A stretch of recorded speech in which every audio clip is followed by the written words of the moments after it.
New reports of an unusual battle on the border flickered on the giant display screen in the Galactic Defense Council conference room. The assembled alien representatives shifted uncomfortably in their seats as they watched the footage. What they saw made absolutely no sense. A human warship, named HMS Paradox, had just defeated 3 standardized Frontier-class patrol vessels without following a single rule of space combat. The ship looked strange, moved strangely. Everything about it was strange, and yet Admiral Tom Wells had won. Council Strategic Command rubbed its 4 eyes with its upper limbs and ordered another playback, its voice a mixture of annoyance and curiosity. The battle replayed on a giant screen. Paradox failed to maintain proper battle formation, twirling and twisting through space like a drunken dancer. Its hulls, with their asymmetrical angles and a mess of exposed weapons systems, were easy targets. Energy readings from its power core fluctuated wildly, suggesting abysmal efficiency ratings by all known military doctrine. The ship was destroyed in the first engagement. This is the 4th engagement this month. Wells said to the Council, "Every time this human ship breaks every rule in our battle manual, every time it wins." He paused for a moment to process.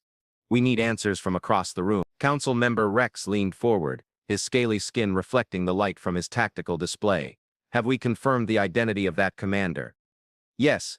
Wells presented a new image, Admiral James Anderson, his record of the Earth Space Force. The council chamber filled with the murmur of people reading Anderson's file. He graduated lowest in his class from the Earth Space Academy. His tactical scores were average at best, but his combat record showed victory after victory, achieved through what the report called non-traditional methods. "I've met humans before," Council member Rex said. "They often think differently from us, but this is completely different. Look at the ship's power paths," he said, pointing to the diagnostic scan. "They channel energy through exposed conduits. It's inefficient and wasteful, but it works."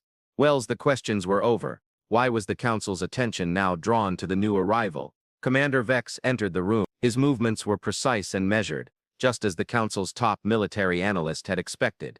His chrome-plated exoskeleton gleamed under the room's lights as he approached the central podium. "Venerable Council member," Vex began, "we have completed initial analysis of Paradox combat footage. What we are seeing is not chaos, but an entirely different approach to warfare." The display changed, showing a detailed scan of the hulls of Paradox. "Look here, Vex."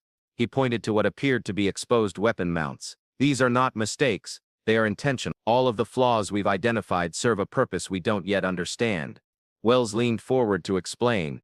"The symmetrical design wreaks havoc on standard targeting systems. Targeting systems are supposed to predict movement based on center of mass calculations, but because Paradox's mass is unevenly distributed, the targeting computer cannot arrive at a reliable solution." The council members exchanged worried looks as Vex continued. "Half of the exposed weapons systems were decoys, deflecting fire from the real weapons, hidden by structural weaknesses or power fluctuation. They were part of an adaptive system that could reroute energy faster than the ship could adjust its aim, but this went against the principles of proper warship design." Rex protested that the energy cost alone would be offset by combat effectiveness. Vex countered that the humans had a saying, "Think outside the box," but they had built a ship that not only thought outside the box, but made it irrelevant. The junior analyst opened the main door to the room again. Admiral Wells rushed in with a datapad. Paradox engaged another patrol fleet. The main screen switched to live feed. Human warships were again flying through space, moving so strangely they looked as if they were about to fall apart. 3 standard patrol ships moved in to intercept them, forming a perfect close-quarters combat strategy, an example of military doctrine straight out of a textbook. Paradox's random rotation suddenly became a precise spiral. Energy readings that they had assumed were waste heat spiked. The patrol ship's sensors read. Standard weapon signatures completely missed the real attack, and by the time the decoy weapons realized they were decoys, the real weapons had already fired. The battle was over in minutes. The patrol boat's perfect formation, disrupting standard tactics, and rendered useless, retreated with heavy losses. The Paradoxes, despite their flawed design, were barely scratched. "It was impossible," Rex whispered. "Their power systems had to have been overloaded. Their structural integrity had to have been lost. They were targeting unused computers." Aiming at the computer, Vex said quietly, "At least it's different from ours. Look at the reaction time. That's human. Augmented, not controlled by a machine. They pilot it partly by instinct." "Right." The massive figure rose, casting a shadow across the room. "We must understand this. We need to understand not just the ship, but the thinking behind it." "Vex, I order you to contact Admiral Anderson, find out how and why they built this ship, find out what other surprises there are, and most importantly, find out if this belongs to just one human. Madness, or did this represent a fundamental difference in how they approached war? Lord Vex hesitated. What if it was both? What if their madness was their modus operandi? The room fell silent as the meaning sunk in on the main screen. Paradox had powered down the systems. Its impossible design still stood, violating sound military doctrine. Yet it had led to victory once again. Now we must slow down and see if our rules are as universal as we thought. He continued to address the entire council, spanning centuries. We have believed that proper ship design, proper tactical doctrine, and proper military thinking are matters of physics and logic. But now humans are showing us that perhaps we have been limiting ourselves. Rex rose to his feet, his scales rattling in agitation. Are you suggesting we abandon the proven methods, the standardized designs, and tactical doctrines that have served us well for generations? No, Wells replied. I am suggesting we learn that humans are showing us that there is more than one way to build a warship. There's more than one way to win. He looked around the room. Humans thought they knew all the rules, but knowing when to break them might be the most important rule of all. Debate raged on the screens in the council chambers. Paradoxes hung in the air, strange angles and exposed systems looking more like questions than flaws. Questions about everything the council thought they knew about just war. Breaking all the rules at once might sometimes be the most important thing.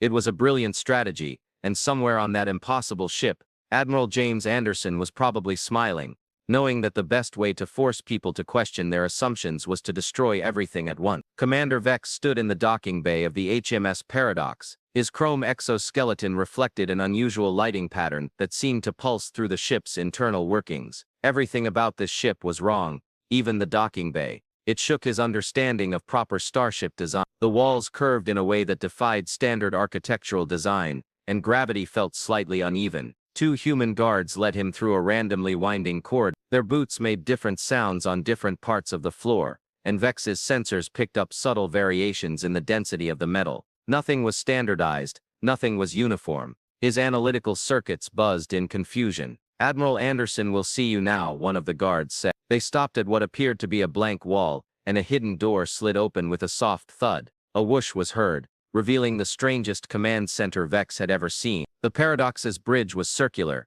but not perfectly circular, so workstations were arranged in a chaotic pattern, with crew members seated at various heights and angles. The main view screen covered nearly 3/4 of the room, creating an immersive space that made Vex's stabilizers tremble. Admiral James Anderson stood at the center of this controlled chaos, examining a holographic display that flashed with constantly changing data. He turned to Vex. His smile seemed genuine and welcoming. Commander, I trust you're not too uncomfortable with our artificial gravity. There's a purpose to the shifting gravitational field. Vex said there's no question about it. He's learned enough about this ship to know that nothing is accidental. Very good, Anderson nodded. You think like us. Every irregularity, every seeming flaw or inefficiency, they're all tools. Would you like to understand how the Vex analytical processor works? The Council sent me to study your ship. They want to understand your methods. They want to understand why you break every rule of proper warship design. Anderson laughed at the sound. It echoed strangely through the asymmetrical space. Don't break the rules, Commander. We follow entirely different rules. He pointed to the holographic display.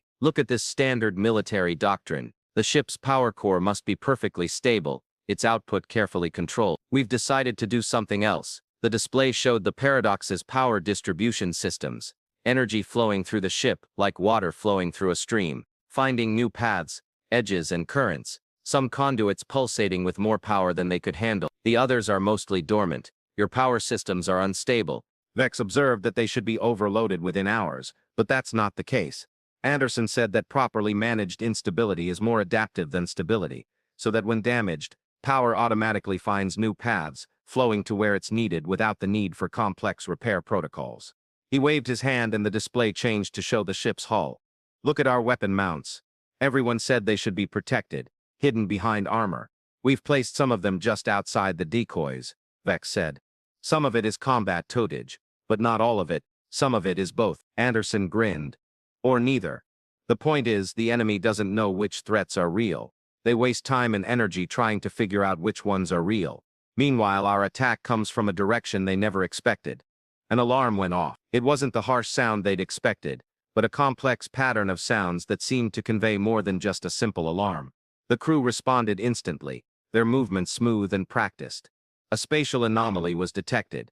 An officer reported an unidentified individual, energy signature bearing 03, Mark 1.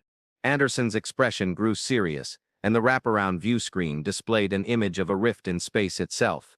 Energy readings spiked across multiple spectrums, none of which matched any known pattern. With perfect timing, Anderson said to Vex, "You want to see why we built this ship like this? Watch and learn." The paradox is moving towards the anomaly, a seemingly random course but in fact a carefully planned approach. Vex watched, fascinated by the ship's erratic power distribution, automatically adjusting to the strange energy patterns emanating from the rift in space. Standard ships now attempt to maintain a steady power level. Anderson explained that their rigid design would combat the effects of the anomaly, but he gestured to measurements of the power flowing. "We adapt our systems so that instead of fighting the chaos, we dance with it." The anomaly pulses, emitting energy waves that disrupt normal shield configurations, but the paradox's asymmetric shield geometry scattered the energy instead of trying to block it. The ship's exposed weapons systems absorbed some of the power and sent it back to the adaptive power grid. "It's impossible." Vex whispered that you were using the anomaly's own energy against it, but the calculations required weren't calculations at all. Anderson finished, "At least not the kind you think they are. We built this ship to coexist with natural chaos, not against. Our computers don't try to predict everything. They react to change, adapt to the flow." The anomaly grew, the energy patterns more erratic. Standard protocol called for a retreat, a careful withdrawal to a safe distance, but Anderson ordered the ships to close. As they approached, he explained that irregularities throughout our design not only confounded enemy targeting systems, but also created tiny distortions in space-time. While normally small enough to not matter, in these circumstances the paradox's odd angles and uneven surfaces began to interact with the anomaly's energy field. Deliberate imperfections in the human ships causing interference that would have torn apart the uniform hull of a standard ship, a pattern that stabilized the space around it. "You designed a ship that broke the laws of physics." Vex realized you had designed a ship that broke the laws of physics. Anderson nodded. "The universe is orderly, Commander. Space-time itself is full of wrinkles and rifts. We have built a ship that treats these irregularities as features, not bugs." The anomaly began to collapse inward, its energy dissipating harmlessly through channels created by Paradox's anomalous design. What would have been catastrophe for a conventional ship became another demonstration of human engineering philosophy. "This is what we break the rules," Anderson said quietly. "Because the universe breaks rules all the time. The point wasn't to impose order on Kados, but to make chaos your ally." Vex's analytical systems had recorded everything, but he knew the real lesson lay not in the technical details, but in the fundamental differences in how the humans and the Council approached the problem. "Your ship is more than just a weapon, it's a statement about how humans view the universe," he said slowly. Anderson smiled. "Now you understand. We weren't trying to break the rules, Commander. We just refused to accept that the rules we were given were the only rules that mattered." As Paradox moved away from the anomaly's location, Vex looked at the crew working in oddly placed workshops, the forces flowing in irregular channels, and exposed weapons that may or may not have been real. He had come to study warships, but he realized he was studying humanity itself. "I think he said it carefully. My report to the Council will be of great interest." "Tell them this," Anderson replied. "Tell them, the best way to follow the rules of the universe is to break all the rules we make." The Paradox's engines pulsated with power that should have been destructive, moving the ship through space in a way that should have been impossible. But Vex was beginning to learn that the word possible meant something entirely different to humans than it did to anyone else. Red alerts shattered the Galactic Defense Council's usual columns. Reports poured in from the outer colonies, warning lights flashed. For Admiral Wells, his eyes widened as he read the incoming swarm data. He raised his voice, announcing that the 7th line of defense had been breached. 3 colony worlds were under attack. Panic erupted in the room. The swarm was every spacefaring racist nightmare. A hostile force of biomechanical ships, adapting every standard military strategy used against them. Conventional defensive fleets were proving increasingly ineffective against their rotational tactics. Commander Vex, aboard HMS Paradox to investigate, received the alarm at the same time and turned to Admiral Anderson. He expected to see concern, but instead the human's warlike expression baffled his analytical systems, unable to decipher anything between a grin and predatory focus. Seeking permission to assist, Anderson said he would open a channel to the council. The ship's unusual communications array made the transmission appear as background radiation to anyone who might be listening. The council's response was swiftly dismissive and denied. "Well," said Admiral, "paradoxes are untested variables, and with all due respect we cannot risk it." Anderson interrupted. "It is precisely because they are untested variables that we may succeed. As standard ships are crippled, the swarm adapts to patterns we don't see. The largest colony is under attack. New Haven is home to over 2 million civilians. Standard evacuation protocols were already crippled as swarm ships broke through the defensive fleet formations. Any counterattacks based on established military doctrine had been anticipated and dealt with." Wells watched the tactical displays, watching as more standard patrol ships fell to the swarm attack, and evacuation ships would not arrive in time. "Then let us help," he said quietly. Anderson pressed on. "You saw it. What paradox can do. Let me show you what paradox was made for." The council room was silent. Rex's scales darkened with stress. He spoke first. "Our entire defense strategy is failing. Perhaps it's time to try something that breaks all the rules." Wells nodded slowly. "Granted, paradox, but I warn you. The swarm adapts quickly. Whatever tricks your ship has, you may only get one chance to use them." Anderson's smile widened. "They can't adapt to the unpredictable, and they definitely can't predict this." He turned to his crew. "Battle stations. I'll show you why humans build ships that make no sense." The Paradox's engines roared to life, its power signature deliberately erratic as it approached the battle zone. Vex watched with interest as the ship's systems began to reconfigure in ways that defied every principle of proper combat procedure. "Shouldn't we rendezvous with the rest of the defense fleet?" Vex asked, watching Anderson deliberately position the ship away from any sensible tactical surgeon. "No," Anderson replied. "In fact, we're going to do exactly what the swarm is going to do." Finding this impossible, he initiated chaos protocol on his crew. The ship's power core began pulsating in a pattern that was supposed to destroy the ship. Exposed weapons systems began cycling through random energy states, creating a sensor profile that appeared to be that of 12 different ships stacked together. The swarm noticed them immediately. Their biomechanical ships were heading for Paradox, and their adaptive systems attempted to analyze this new threat. But the more they tried to predict the capabilities of the human ships, the more confused they became. Anderson explained to Vex that a collective intelligence was trying to calculate our optimal attack pattern, but we didn't have it. Every system on this ship was designed to be unpredictable, unable to adapt to chaos itself. Paradox charged straight into the swarm fleet, its irregular holes creating spatial distortions that rendered targeted systems useless. What seemed like exposed weaknesses were actually traps, each designed to squander the swarm's ability to adapt to problems that didn't actually exist. Anderson ordered them to show. This was true chaos. The ship's weapons systems activated, but like nothing Vex had ever seen before. Some of the exposed weapons fired blanks, creating false energy signatures that the swarm tried to adapt to. Others combined firepower in ways that changed with each shot. The real attacks were coming from systems that appeared damaged or inactive. Your ship was attacking from an angle that should never have been possible. As Vex watched the swarm's formation begin to break down, she realized this wasn't just breaking the rules of war, it was making the rules irrelevant. Anderson nodded. "Speedy warfare has an advantage over standard ships because it learns patterns. We win because we have no patterns to learn." The evacuation ships, protected by the Paradox's chaotic defensive screen, began to withdraw from New Haven. The swarm's adaptive algorithms were overwhelmed by the controlled chaos of the human ships and could not maintain a coherent attack strategy, but the swarm was still dangerous. A group of their ships gave up trying to predict the Paradox's actions and simply charged straight ahead. The human ships were hit, their hulls damaged in multiple places. Vex took a direct hit and his sensors were trying to calculate the damage to the power grid. He stopped watching in amazement as the ship's erratic power distribution simply bypassed the damaged sections. A new path was found that made less sense than the original, the damage making it even harder to predict. Anderson smirked at what Paradox would do if a normal ship lost these systems. It only added another layer of confusion to the operation. The battle continued, but it wasn't really a battle anymore. It was more like a dance, with Paradox leading the way and Swarm unable to follow every step. Their adaptive systems thought they had figured out a pattern that caused the human ships to behave very differently. Finally unable to cope with an enemy that did not follow logical combat doctrine, the Swarm began to withdraw. Their collective intelligence had encountered something that could not adapt to the unpredictability of the humans. As the last evacuation ships jumped to safety, they armed themselves in the form of ships. Anderson opened a channel to the Council. New Haven is safe. The swarm is withdrawing. And I think Commander Vex has some interesting observations in his report. Vex is tactically. The exhibit showed how an enemy that could never be defeated by conventional means could be defeated by breaking all rules with an impossible ship.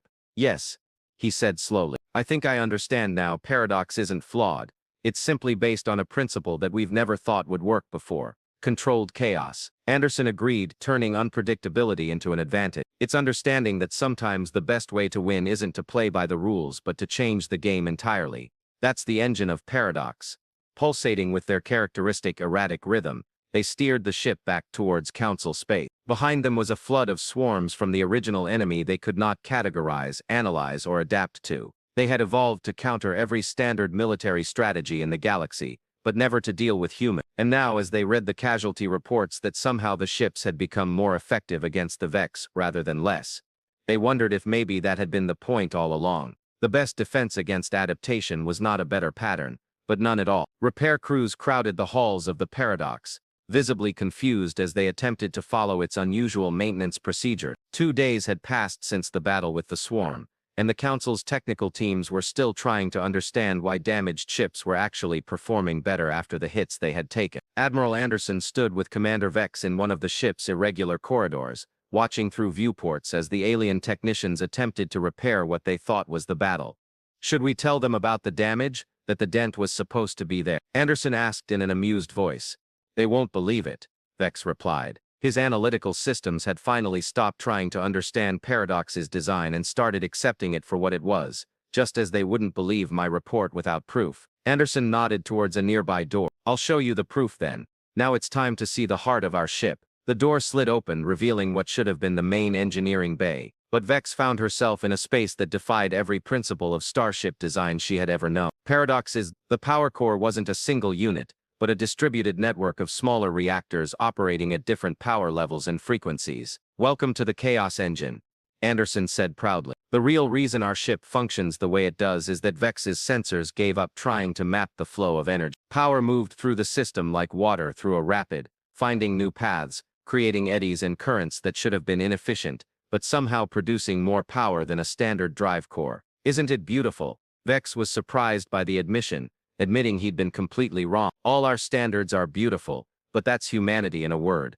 Anderson laughed. We look at your perfect designs, your perfect systems, and see limitations. Where you see chaos, we see possibility. A group of Council engineers entered the bay, led by Master Technician Reed. They readied their tools and began to standardize the power systems, but stopped when they saw the chaotic engines. This is impossible. Reed flashed the sensor array. A power fluctuation alone would tear the ship apart, and the feedback loop would destroy us. Anderson finished. Everyone says that, but if you look closely, the fluctuations aren't random, and the feedback isn't uncontrollable. It's all part of a system that works because it doesn't try to be perfect. Reed's engineering team was deployed in the bay, their instruments recording values that violated dozens of basic design principles, but they couldn't argue with the results. What Paradox did was something a perfectly designed ship couldn't do. Swarm adapted to our standard ship because they could predict how it would work. Vex explained to the engineers that the Paradox couldn't adapt, because it was always self-adapting. Anderson walked over to a control panel that looked more like an artist's sketch than a proper interface. Look at this, he said. As he entered commands, the Chaos Engine's output changed, their power flows rearranging, causing the engineering team's instruments to go haywire and spark. Rather than resisting the change, the ship's systems adapted to it, finding new configurations that worked better. This is why we exposed some of the weapons, Anderson continued. This is why we created irregular passageways and uneven power conduits. The entire ship is one big adaptive system. It's not just breaking the rules, it's proving the rules aren't as absolute as we thought. Reed examined the measurements with increasing interest. He admitted that the energy efficiency is actually higher than our standard cores, but how do you control it? How do you prevent it from becoming truly random? We don't do that. Anderson smiled and guided him. Think of it like riding a wave. You don't control the ocean, you work it. Vex understood that it was about adapting, not fighting, but using its power. Understanding dawned on the faces of the engineering team. They had come to fix what they thought was broken, but by embracing its imperfections they had found something that worked better. A transmission from the Council interrupted their discussion. A hologram of Admiral Wells appeared in the engineering bay. His 4 eyes scanned the organized chaos around them. The Council reviewed Commander Vex's preliminary report. Wells Anderson announced that he had also analyzed the combat data from the swarm engagement, adding that he only had questions. Knowing there would be more questions, Anderson asked what he wanted. Wells continued, "We want to understand how ships like the Paradox are built, not copied. We recognize that standardization is what has made us vulnerable to the swarm. We want to learn your approach to engineering, your way of thinking." Anderson exchanged glances with Vex. "It won't be easy. We warned you that you'll have to unlearn much you think you know about proper ship design. We understand that." Wells replied, We don't just want technical data. We want to establish a new division within the Defense Forces, the Irregular Warfare Development Group, and we want Admiral Anderson to lead it." The engineering bay was silent except for the harmonious cacophony of the Chaos engine. Anderson looked around at the alien faces that stared at him. Analytical curiosity as Vex read the engineering team's mixture of confusion and surprise, along with growing excitement. Anderson finally said, "On one condition, we wouldn't just teach the technical details, we'd teach the philosophy behind them in a human way."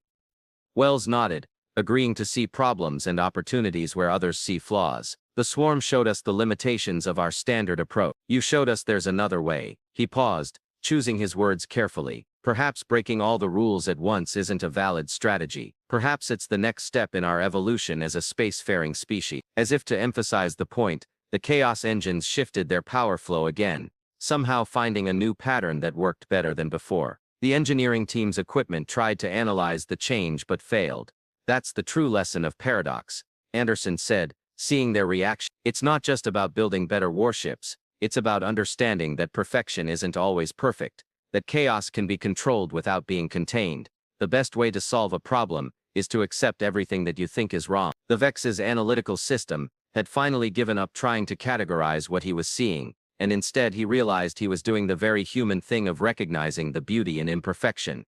He added that my final report to the Council had new. The category needs a term for an engineering principle that works precisely because it breaks all the rules at once. There's a term for that. Anderson grins. Call it human ingenuity. Paradox's system rumbled around its irregular design and controlled chaos, evidence of a different way of thinking about the universe. Breaking every rule of proper warship design not only defeated the enemy, but opened new possibilities for everyone. And somewhere in deep space, the swarm was trying to adapt to a ship that made no sense. Perhaps you'll never understand that this is precisely the point.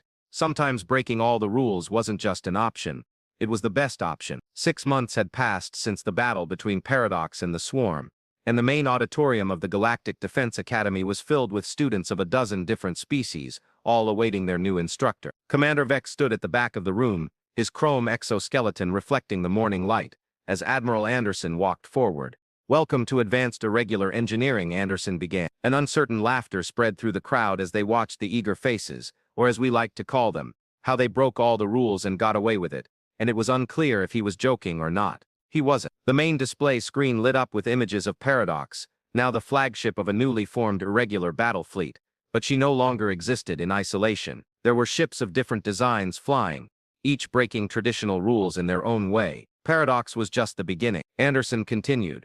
"What I learned from her was, Commander Vex, could you please show them our thoughts on ship design?" Vex stepped forward. His analytical systems had grown accustomed to the controlled chaos around him. The display changed to show a new ship under construction. The alien students leaned forward. Their confusion was clear. "This is impossible." Vex presented the first ship, designed jointly by human and council engineers using new principles learned from Paradox. "As you can see, it looks completely wrong." The ship on the screen seemed to defy basic geometry. The H was a series of asymmetrical nested shapes, like a child's drawing, wrapped around tangled vine-like structures of power conduits and weapon systems that seemed randomly placed. But that's exactly why it worked. Anderson added that each apparent flaw was a feature, and each broken rule had a purpose. Over the next hour, Anderson and Vex explained to the students the new principles of irregular engineering, demonstrating that controlled chaos is more efficient than strict order, that imperfection is more adaptive than perfection, and that everything setting the rules all at once is sometimes the most logical choice. The swarm hadn't been seen since their encounter with Paradox. Vex told the class, "Our analysis suggests they're still developing countermeasures, but how do you counter something that doesn't follow the pattern?" How do you adapt to a ship that's constantly adapting? A student raised his hand, waving 4 tentacles nervously. But what about maintenance? How do you repair systems that aren't standardized? Anders smiled. That's the beauty of these ships. They don't break down. When something stops working, adaptive systems find new ways to make it work even better. Traditional engineers see damage as a problem to be repaired.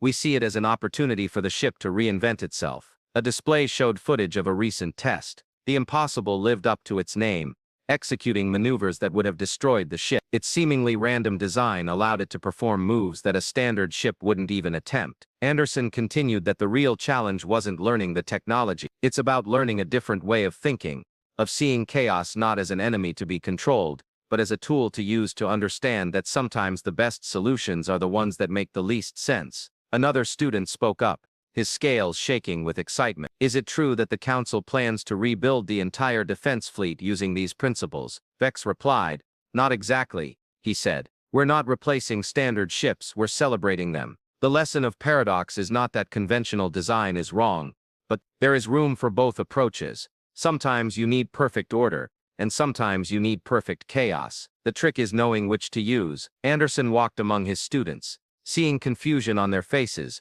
but also with the dawning dawn, they were beginning to understand what humans have always known. Rules are made to be broken, but there must be a purpose for breaking them. The first challenge he announced was to design a ship that would break at least 3 fundamental laws of good engineering. But the point was they had to prove that breaking these laws would improve the ship's performance. The room buzzed with excitement and anxiety. Some students immediately began sketching impossible designs, while others put their traditional training aside and became wary of these new ideas. Vex added that the goal wasn't to break the rules, but to understand why they existed, and find cases where breaking them would serve a greater purpose. A message flashed on the main screen, a priority alert from the Council. Anderson grinned as he read it. Come to think of it, there was a demonstration. Long-range sensors had detected an unknown anomaly in Sector 7, the kind that would tear any normal ship apart. The students watched his live feed, demonstrating the impossibility. As they moved to investigate the ship's irregular design, they began to interact with the anomaly in ways that defied standard laws of physics that any normal ship would struggle with. The ship seemed to dance with the distortions of space. Anderson said proudly, "Why build a ship that doesn't make sense? The universe itself doesn't always make sense. Sometimes you have to counter chaos with chaos, and sometimes you have to break the rules to follow deeper rules." It was only beginning to make sense. Vex's analysis systems recorded the students' reactions, recording the moment chaos turned to understanding. The students were beginning to understand what he had learned on the paradox. They were beginning to understand that there is method to human madness, that there is logic to their apparent lack of logic. The class was over, Anderson declared. But remember, tomorrow you will begin to learn how to really break the rules, everything you know about proper ship design. I'm ready to throw it all away, because the best way to follow the rules of the universe is to break all the other rules we've made up. As the students left, Vex turned to Anderson and said, "They're beginning to understand, just like me." Anderson nodded, watching the impossible dance with the anomaly on the main screen. That's the real victory, not in defeating the swarm, not in building a better ship, but in teaching others what we see. The universe is too big. An impossible thing so strange and wonderful,